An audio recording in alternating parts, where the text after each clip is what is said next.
Masayang araw po mga ka-PL. Bago po natin pag-usapan etong mga maiinit na balita po na ibibigay ko po sa inyo mga kababayan, meron lamang po akong ikikwento sa inyo tungkol po kay Risa Hontiveros mga kababayan. Meron lamang po kasi nakapagkwento sa akin tungkol kay Risa. Di ba gigil na po itong si Risa Hontiveros na mapa-impeach si VP Inday Sara dahil maaaring si Inday na ngayon ay pinakamalakas na magiging kandidato sa 2028 bilang Pangulo ng Pilipinas. Siya ngayon ang frontrunner, kaya yang si Risa na yan, gigil na gigil at gustong-gusto nang mapa-impeach si VP Inday Sara kasi kapag ka nga naman si Risa tumakbo sa pagka-presidente, nariyan ang Inday Sara, siguradong hindi yan makakaporma mga kababayan. Kaya gustong-gusto niya na mapa-impeach si Inday Sara. Alam niyo ho ba, mga kababayan, ayon po sa kwento, kahit daw mga kaibigan nitong si Risa Hontiveros na mga dilawan, hindi ho siya susuportahan sa 2028 kung sakaling tumakbo ito sa pagka-presidente. Patay na. Saan kukuha ng boto itong ali na ito? Halimbawa, hindi mapa-impeach si VP Inday Sara kasi napakalabo naman talaga mapa-impeach si Inday. Siguradong tatakbo yan sa pagka-presidente. Paano si Risa Hontiveros? Mga ngamoy tae itong aling ito sa eleksyon, mga kababayan. At kahit na ang kampo ni Marcos, mga kababayan, kampo ni Bongbong Bangag, si Leni Robredo di umano mga kababayan ang susuportahan sa darating na halalan sa 2028. Kasi nga, magkakaisa na itong pula at pink mga kababayan. Magkakasundo sila para suportahan di umano itong si Leni Robredo sa 2028 bilang presidente na kandidato nila mga kababayan. Kasi ang administrasyong Marcos, wala silang pambato sa 2028 na tatakbo sa pagka-presidente. Kaya naisip siguro nitong administrasyong Marcos mga kababayan, si Leni ho pumapangalawa sa bangag na yan noong 2022 halalan. Siya ang may pangalawang boto na pinakamataas. Kaya naisip, maaari nitong Marcos administration na si Leni na lamang ang gagawin nilang manok sa 2028 mga kababayan. Mamamayagpag na naman ang ang pakpak ni Mama Lenlen. Itatapat nila kay VP Inday Sara. Hindi kaya lamukin yan si Mama Lenlen. Inang, ayan na naman tayo Balik na naman ba tayo nito sa banatan, Inang? Nakahanda na ba ang inyong mga trolls para banatan kami mga DDS vlogger, Inang Lenlen? Papaano yan? Ang Inday Sara, napakalakas. Kakayanin nyo kaya siyang talunin? Kahit pa magkaisa kayo ng pulangaw at ng kakamping. Yung mga pula, sigurado ako, bawas na yan. Di ba? Lumakas lang yung pula noon kasi nga, halo nun, DDS, mga taga-suporta ng Duterte kasi nagtandem si Inday Sara at si Bongbong Marcos. Duterte ang nakapagparami nun. Ilan lang naman yung mga pula na yan, mga loyalista. Si paglayasan na nga yung iba Nag-withdraw na nga ng suporta kay Bongbong Marcos Ipapanalo ng mga pulangaw si Leni? Nako, ewan ko lang kung mangyayari yan mga kababayan, napakalakas na Inday Sara Dahil sa ginawa nila sa dating Pangulong Rodrigo Roa Duterte na ikulong sa The Hague, Netherlands, mas lalong lumakas ang simpatya para sa mga Duterte at kay Inday Sara. Lalo na ngayon na ginigipit si Inday Sara ng kasalukuyang administrasyon. Sigurado ho, mga kababayan, ang Inday Sara pa rin, ang mangunguna sa 2028 halalan, mga kababayan, sa presidential election. Kaya yung mamalinin ninyo, siguraduhin ninyo na manalo yan. Kasi kapag hindi nanalo yan, at si Inday Sara ang manalo, maraming magtatago na mga kawatan sa kabanang bayan. Lalayas yan, mga kababayan, kasi siguradong babalikan niya ni Inday Sara. Oras na maging pangulo na si Inday. Lahat kayo ikukulong. Yan po ang kaawa-awang kwento patungkol po kay Risa Hontiveros, na kahit mga kapwa niya dilawan, hindi ho siya susuportahan. Kundi naroon po sila kay Leni Robredo. Risa, itutuloy mo pa ba? Mag-isip-isip ka na, Risa. Baka mag-aksaya ka lang ng panahon. Oras. Higit sa lahat, salapi. Tapos, matatalo ka rin lang. Kaya ako sa'yo, huwag ka nang mag-isip na tumakbo. Hindi, ito advice lang naman. Huwag ka nang mangahas na maging presidente ng Pilipinas. Napakalabo. Ang pambato ngayon ng administrasyon, si Leni Robredo na, at hindi ikaw. Ikaw nangangarap ka lang na maging presidente kahit na napakalabo. Kawawang Risa Hontiveros, iniwan ng mga dilawan. Yan na. Ito na ang balita, mga kababayan. Tungkol po ito sa napabalitang meron di umanong cancer o colon cancer si Bongbong Marcos. Tibagay, naging usap-usapan po sa social media. Marami tayong mga kaibigang kapwa DDS na nagsasabi na meron na di umanong colostomy bag si Bongbong Marcos, at hanggang sa umabot na nga na di umano'y merong colon cancer si Bongbong Marcos. Ayon po ito kay Attorney Harry Roque. Dinibang po ng palasyo, mga kababayan, itong sinabi ni Attorney Harry Roque. Ito po ang sinabi, walang iba na tagapagtanggol ng palasyo, mga kababayan, kundi si Auntie Claire. Abay, natural. Wala na may ibang gagawin niyang ali na yan, kundi pasinungalingan lahat ng mga naging bali-balita sa social media. Usap-usapan sa social media. Eto, sabi, wag daw maniwala sa chismis. Chismis lang daw. Sige, chismis mamaya.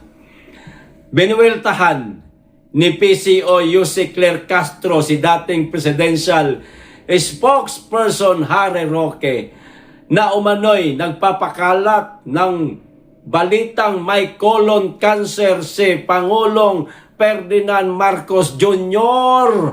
matapos mag-post ng larawan na tila may colostomy bag ang Pangulo sa isang pampublikong pagtitipon. Yung po yung nakapoluhusang kulay puti pero bumakat sa bantang kaliwang bahagi ng tiyan ni Marcos na nagkorteng rectangle na para bagang colostomy bag, binilog o tinupi sa may bandang tiyan at bumakat nga sa kanyang tiyan na nahalata po nating lahat yon.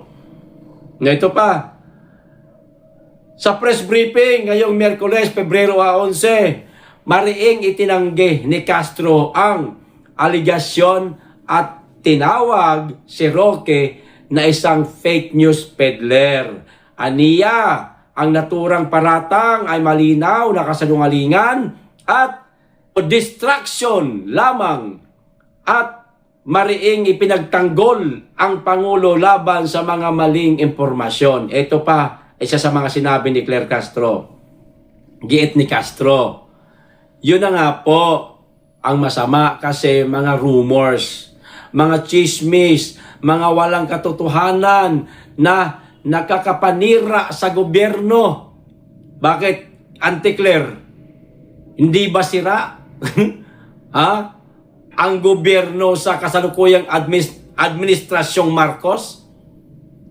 Ha, Auntie Claire, hindi ba totoo na mayroong mga korupsyon na nangyari sa gobyerno sa administrasyong Marcos?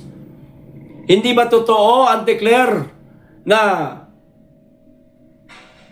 nilalaro lamang nila ang kabanang bayan sa pamamagitan ng flood control scam? Di ba kasiraan niya na maituturing sa gobyerno dahil sa administrasyong Marcos? Nagtatanong lang naman ako. Auntie Claire, ha? Nakakapanira sa Pangulo. O bakit? Ano bang merong magandang nagawa ang Pangulo? Hindi ba kasira-sira sa pangalan ng Pangulo na madawit siya sa mga insertion na sinabi mismo ng kanilang kaibigan na si Saldico na si Marcos ay merong 100 billion insertion mula pa noong mga nakaraang taon, hindi lang 2025, kundi 2024, di umano ito nagsimula. Oh, hindi ba kasira-sira sa pangalan ng Pangulo yan, Auntie Claire? Talagang ipinagtatanggol mo. Si Saldico na nga may sabi pambihira itong alin na ito, mga kababayan. May sapak. Ha? Nakakapanira sa Pangulo na nakakapekto ng o sa ekonomiya. Tanong ko po sa inyo, Auntie Claire, maganda ba ang ekonomiya ng Pilipinas? Ha? Auntie Claire, ha? Maunlad ba ang ekonomiya ng Pilipinas para sabihin mong nakakaapekto sa ekonomiya ng Pilipinas o sa ekonomiya o ng ating bansa? Abay, Auntie Claire, sa palagay namin, kaming mga nakasubaybay, hindi po maganda nga ang ekonomiya ngayon ng Pilipinas. Wala tayong maipagmalaki sa mga dayuhan, sa mga foreign investor, sa mga kapitbahay natin na mga bansa patungkol sa ekonomiya sa ating bansa. Kaya nga wala pumapasok na mga foreign investor Kasi lagapak ang ekonomiya ng Pilipinas sa kasalukuyang administrasyong Marcos. Napilit itong itaas ng dating Presidente Rodrigo Roa Duterte. Pilit pagandahin o pinaganda ng maayos ng dating Pangulong Duterte ang ekonomiya ng ating bansa. Pero anong ginawa ni Bongbong Marcos, Auntie Claire? Hindi niya sinundan ang mga magagandang nagawa ng dating Pangulong Duterte. Kasi gusto niya gumawa ng sarili niyang diskarte, pero ano nangyari? Lagapak. Ni ultimo, pagbabantay na lang sa kabanang bayan, hindi niya pa nagawa. Sinalasihan siya ng mga kaibigan niyang mga elected official. O, nasa na sila ngayon? Si Saldico, nasa na? Hindi mahagilap, hindi mahuli-huli. Kamusta na ang pinsan ni Bongbong Marcos na si Martin Romualdez? Hindi na natin masyado nakikita. Hindi na nag-iingay. Baka tumakas na. Oh, meron na bang napanagot sa flood control scam na yan? Wala pa. Ang tinukoy ni Saldico, hindi makasukasuhan, ni hindi nga kayang banggitin sa Senate Blue Ribbon Committee. Di ba, mga kababayan? Ang tanong, sino maniniwala sa atin na mga foreign investor ganyan sinira ang ating ekonomiya, kawawang Pilipinas, sa administrasyong Marcos, kahiya-hiya. Ni isang foreign investor walang pumasok, walang nangahas. Hindi tuloy nabigyan ng trabaho yung ating mga kababayan Kaya ngayon, napakarami na namang walang trabaho sa ating bansa. O ito pa isang balita, mga kababayan. Itong tungkol naman po dito sa sinabi ni dating Senate President Franklin Drilon. Mismong Dilawan na ang may sabi. Dilawan to eh. Notadong Dilawan ito eh. Di natin alam kung magiging taga-suporta ba ito ni Leni Robredo sa 2028, pero sigurado ako dyan. So, suportahan nila si Leni Robredo. Ang sabi po ni dating Senate President Franklin Drilon, mga kababayan, ito, inamin niya na o naniniwala si dating Senate President Franklin Drilon na si Vice President Sara Duterte ang kasalukuyang pinakamalakas na kandidato sa pagkapangulo sa Pilipinas. O paano na yan? Itutuloy nyo pa ba ang laban? Ha? Tatakbo pa si Leni Robredo? Mismong kayo, alam nyo na si Inday Sara ang pinakamalakas na kandidato sa pagkapangulo sa 2028. Kaya nyo ba? Kahit magsama pa si Risa Hontiveros at saka si Leni Robredo, hindi nyo matitinag ang Inday Sara Duterte? Git niya, dapat magkaisa sa iisang pambato ng mga hindi kaalyado ng administrasyon para magkaroon ng laban sa susunod na halalan. Palagay ko lang, mga kababayan, ang ipinanawagan dito ni Franklin Drilon, walang iba, itong mga kapwa niya Dilawan. Kasi nga, hindi kaalyado ng administrasyon ni isinuhuba. Maliban sa mga Duterte o Duterte diehard supporter o DDS, siguradong hindi talaga yan kaalyado ng administrasyon. Walang iba kundi mga Dilawan ho ito. Itong kanyang kinukuhanan po ng pansin dito. Lahat ng mga hindi kaalyado ng administrasyon, magsama-sama daw kayo. Aba, magsama-sama na kayo. Kahit pa magkaisa kayo ng mga pulangaw, ayan, at mga dilaw, laban sa BP Inday Sara sa 2028. Malayo pa, mga kababayan, pero ngayon napakaingay na. Gusto na nilang magkaisa sila. Nagkaisa na nga daw ayon sa kwento sa akin Pula at saka dilaw, mag-iisa na nga daw ngayon late itong si Franklin Drilon. Let's face it, Sara Duterte is the strongest candidate in so far as 2028 is concerned. Yan ang sabi ni Franklin Drilon, mga kababayan. Kung lahat daw kayo, mga hindi kaalyado ng administrasyon, magkaisa daw kayo para sa isang pambato. Walang iba kundi si Leni Robredo po ang pambato nila, hindi si Risa Hontiveros. Saan pupulutin si Risa Hontiveros, mga kababayan? Paano na ngayon yan? Pero isa lang masasabi ko, kahit magsama-sama pa itong mga pula at dilaw, laban sa mga DDS, di hamak na mas marami pa rin ang botante ni BP Inday Sara. Ngayon, gulo-gulo isip na sila, mga kababayan Naguguluhan sila kung sino talaga magiging pambato nila sa 2028. Mayroong nagsasabi, etong si ganito, etong si ganyan. Pero isa lang talaga, sa palagay ko, si Leni Robredo. Naniniwala ako doon sa kwento na yun. Kaya mag-abang-abang tayo, mga kababayan, kung sino talaga ang pinakapambato nila. No? Lalo na ngayon, na papalapit na po ng papalapit ang 2028 at meron na po natatakot na maging presidente si BP Inday Sara kasi lahat sila mababalikan, mapapanagot, lalong-lalo na sa mga korupsyon na nangyari. Aba, eto po, isang mama. Ngayon pa lang hindi pa lamang po, hindi pa man din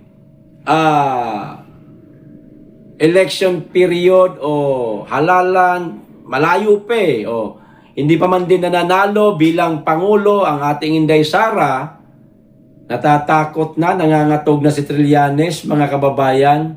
O ito sabi niya, nangangatog na ang sundalong kanin. Grabe naman tong caption na ito ng balita ngayon. Nangangatog na daw ang sundalong kanin. O ito ang reaksyon ng veteranong broadcaster na si Jason sa pala. Kaugnay ng viral post tungkol sa pahayag ni dating Senador Antonio Trillanes IV na umano'y hindi na siya tatakbo sa 2028 election dahil sa pangamba na siya raw ang unang hahabulin sakaling magiging Pangulo si BP Inday Sara. Sigurado na po ito, mga kababayan, ito si Trillanes, lalayas na po ito ng Pilipinas. Lahat ng mga nagkamal sa kabanang bayan, bago po ang halalan 2028, aalis na po ng bansa yan. Magtatago na ho yung mga yan. Kasi siguradong babalikan sila ni Inday Sara. Papanagutin po yan sila, mga kababayan. Ito pa, ang naturang pahayag ni Trillanes ay kumalat matapos i-post ng ilang social media pages kung saan ipinahiwatig niya kahit anong posisyon ang takbuhan niya ay hindi na raw mahalaga kung mauna lang siyang mapag-initan sa susunod na administrasyon. Ganun din naman, Trillanes Sinubukan mo na nga tumakbo sa pagka-alkalde sa Caloocan, natalo ka naman. Hindi ka naman nanalo. Kahit pa siguro tumakbo ka ng barangay captain sa lugar ninyo, hindi ka rin mananalo. Kaya wag ka ng mga has na kumandidato sa 2028. Ipagpalagay natin na manalo ka at hilingin mo, halimbawa, sa kung sino man, kung kanino mo man ito hilingin na ipanalo ka. Gamitan ng magic sarap para lang manalo ka. Sa palagay mo, hindi ka hahabulin ni Inday Sara? Hindi ka makukulong? Ikukulong ka ni Inday, Trillanes. Hahabulin ka dahil sa mga ginagawa mo kay dating Pangulong Duterte, sa pakikipagsabwatan mo sa administrasyong ito. Makukulong ka. Kaya ako sa'yo, Trillanes, tumakas ka na. Lumayas ka na. Para siguradong magiging ligtas ka. O ito, huli, mga kababayan. Bilang tugon, naglabas ng matalim na komento si Sonsa. Ang layo pa ng 2028, umiiyak at nangangatog na ang buong kalamnan ng sundalong kanin. Alam kasi niya na ang dami-daming kabalbalan at kagaguhan ang pinagagawa ng tarantado at kalahating barado kabaro ni Commodore Ilong. Di ba, mga kababayan? Trillanes, hahabulin ka talaga. Maiipit ka. Kaya ako sa'yo, sumama ka na doon sa mga tumakas na para hindi ka, pag initan ni Inday Sara, hindi ka makukulong. Tumakas ka na. Huwag ka na muna sa Pilipinas. Ngay kaso, pag nanalo ang Inday Sara, meron pang Baste. Meron pang Pulong Duterte. Nako, matatagalan kang makakauwi o makakabalik ng Pilipinas niyan. Pero para sa akin, mga kababayan, pamimiliin ako sa tatlong Duterte. BP Inday Sara, Pulong Duterte, Baste. Mas gugustuhin kong tumakbong presidente si Pulong. Hindi ko naman po itinutulak, hindi ko rin po iniingay na tumakbo si Pulong sa pagka-presidente. Pero mas gusto ko talaga si Pulong. Bakit? Mga kababayan, kung kamay na baka lang ang pag-uusapan na naranasan po natin sa dating Pangulong Rodrigo Roa Duterte, kaya tumino, mga adik, tumino, ang mga loko-loko dyan sa kalye, nawala ang droga, tumigil ang korupsyon, dahil yung sa kamay na bakal ng ating Tatay Digong. Nariyan po yan. kay Pulong Duterte, mga kababayan. Siya po ang tawag nito, para bagang napagmanahan ng ating Tatay Digong. Kamay na bakal, nariyan po sa kanya. Sigurado din, yung mga magnanakaw sa kaban ng bayan, oras na maging presidente ito si Pulong, yari yung mga yan. Kulong talaga, wala nang paligoy-ligoy, wala nang mahabang investigasyon, walang drama na investigasyon. Ipapakulong talaga niyan. Kung matapang si Inday, para sa akin lang ha, sabi ni Tatay Digong, matapang si Inday eh. Para sa akin, mas matapang si Pulong. Mas gusto ko maging presidente si Pulong. Sana pagdating ng araw, maging presidente itong mama na ito. So, suportahan talaga ito ng lahat ng mga DDS. Kahit sino sa magkapatid na yan, so suportahan yan ng mga DDS. So, suportahan natin yan, mga kababayan. O ito pa, uling balita. Hindi na nagsawa, mga kababayan. Meron na naman silang gagawing panibagong trillion peso march. Di bagay nakadalawa na. Yung una, napakarami nun. Saksi ho tayo doon. Naipakita po namin sa inyo sa mga live namin yon. Yung pangalawa, numipis. Nabawasan. O siguro, nakita nung mga sumama dyan sa trillion peso march na wala namang nangyari. Kulang naman yung sigaw. Inday Sara lang ang sinisigaw. Inday Sara lang ang panagutin. Si Marcos hindi. Samantalang mas malaki ang confidential fund. Meron pang mga 100 billion na insertion. Nakulangan. Sa madaling salita, maaari yung ibang mga sumama dito sa trillion peso march. Ngayon, magsasagawa na naman po sila, mga kababayan, ng pangatlo na na trillion peso march. Hindi na nagsawa. Ngayon ito, basahin natin. Organizer are set to hold the third trillion peso march on February 25, coinciding with the 4th anniversary of the EDSA People Power Revolution, mga kababayan. Carrying the theme, tayo ang people power laban sa korupsyon at dinestiya.